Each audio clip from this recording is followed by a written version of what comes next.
Pinawasan lang at hindi po tinanggalan ng security details si Senador Ronald De La Rosa. Ito ang nilinaw po ng Pambansang Pulisya matapos pong sabihin ng Senador na kamakailan lamang, tinanggalan daw po siya ng security detail doon po sa lungsod po ng Davao.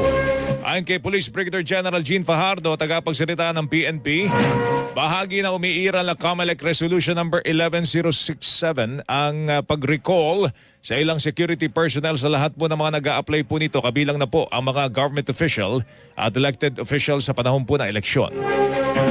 Sinabi ni Fajardo na 2 security detail lamang ang tinanggal sa senador at may natitira pa itong 4 na protective security personnel na inaprubahan po ang Certificate of Authority o exemption ng COMELEC hanggang sa June 11, 2025. Nakasaad sa naturang resolusyon na 2 security personnel lamang ang pinapayagang italaga sa isang individual, pero dahil po sa threat assessment ay pinayagan po ito mabigyan ng 4.